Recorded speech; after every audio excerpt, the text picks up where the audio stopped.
those teams. Yeah. So that takes us to Indiana, which I think everyone agrees right now has gone from, a team that made the playoffs last year, lost in the first round. They were building all these young pieces, of course, Caitlin Clark, to now an immediate contender with all the moves that they've made. I think Natasha Howard certainly stands out. I loved playing with Tosh. But you cannot say enough about I cannot playing say with enough Tosh, about yeah. Tosh. I really enjoyed playing with her. I think she really she's just this glue player that doesn't get enough shine for what she does, because a lot of what she does doesn't show up in the box score, but she just is like always in the right place at the right time. And a player like that, I think, complements what Indiana is building.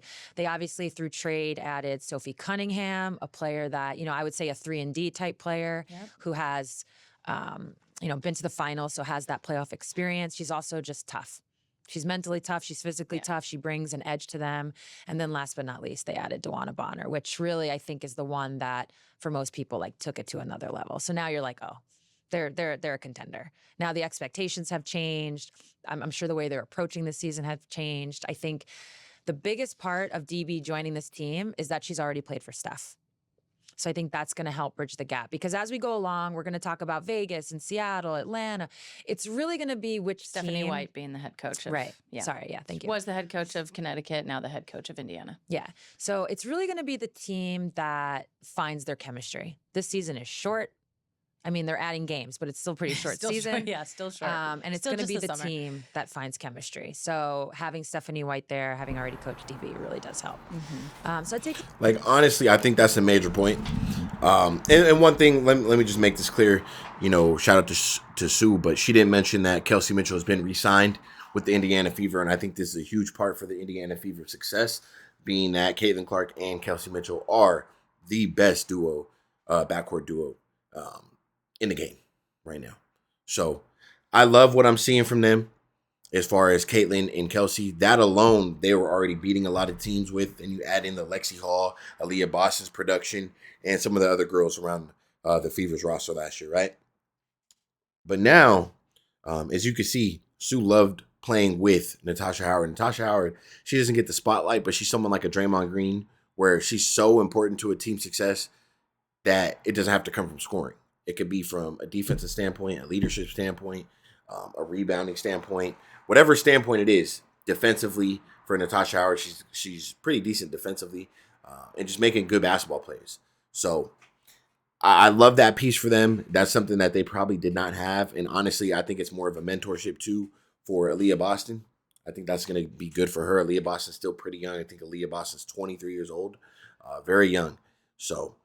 She didn't mention Sydney Colson as well. That's going to be another piece for Indiana's offense, and for them having a mentorship for Caitlin Clark. Someone who could get to her, someone who could be funny with her, somebody who can get to know her on a level where maybe a coach can't or someone in the organization can't. So, and sometimes players need that, especially a young player like Caitlin Clark, young prodigy in the making, and someone with her caliber. They're making sure they do everything possible to get her in the right position to win championships and be a great player.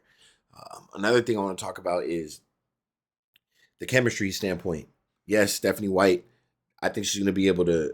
Well, Stephanie White has the biggest job out of all of them, is because now she has to sit there and figure out 10 to 12 girls, how they're all going to play with each other.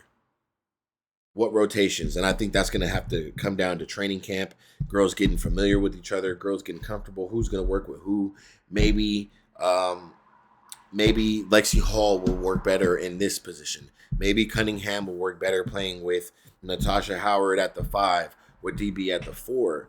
I mean, there's so many different options, and I think it's that's not something scary. That's just something good for the team, and I think that just gives the team versatile options and situations for them to go at just, teams with different looks.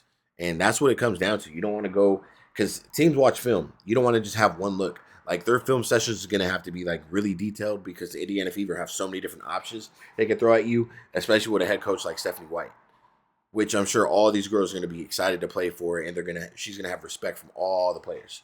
That's just who she is. Stephanie White holds that. She holds that respect level. And I'm just excited. I'm excited. And this team can only beat themselves. I mean, Sue was saying New York and the Lynx are above the Fever as far as rankings right now or who's most likely going to be contenders. Me personally, hey, I think the Indiana Fever are top dogs right now. Because I think position to position, depth chart to depth chart, I think the Indiana Fever can outplay any team in this league. Any team. Now, what I would say is this. Teams like New York, teams like the Lynx, yes, they've been with each other for a while. Yeah, they've added a couple pieces, but the core group is there, and they have experience winning championships. So that's the only thing where I'm like, okay. But now, if they could get that chemistry going early in Indiana, off the bat, and they start winning a couple games in the locker room, the chemistry in the locker room, everything just starts to build and build and build, then the Indiana Fever are going to be a problem. And you're not going to face that team. That is going to be a tough team to beat. And that's going to be a tough team every night you got to play them. Especially when they have a crowd behind them. That's going to be a problem. So, yeah, I'm just excited. Man, it is a short season, like Sue said, only 44 games. Honestly, they should extend it to 60. I think 60 would be good for the girls right now. Give it, another 2 months in the league, a month and a half, because 44 is going to blow by. And then you got the playoffs. And those are 3-game series, I believe, 3 and 5. So, yeah, that's really all I got, man. We got some more content on the way. I was a little bit, not sick, but I haven't been feeling good. I've been, in the gym. Maybe I was a little dehydrated. I had a super, super bad headache. So I'll start pumping out the content. I got some ideas and some things that I already have in my notes and some videos I got to get to. But yeah, man, bear with me. I appreciate it. And catch you on the next one. Hit that subscribe button. I know I've been seeing a lot of my people from my other pages. Yes, this is my page. Yes, this is me. Just trying something different over here. So just please subscribe and enjoy the content. I appreciate it. I'm out.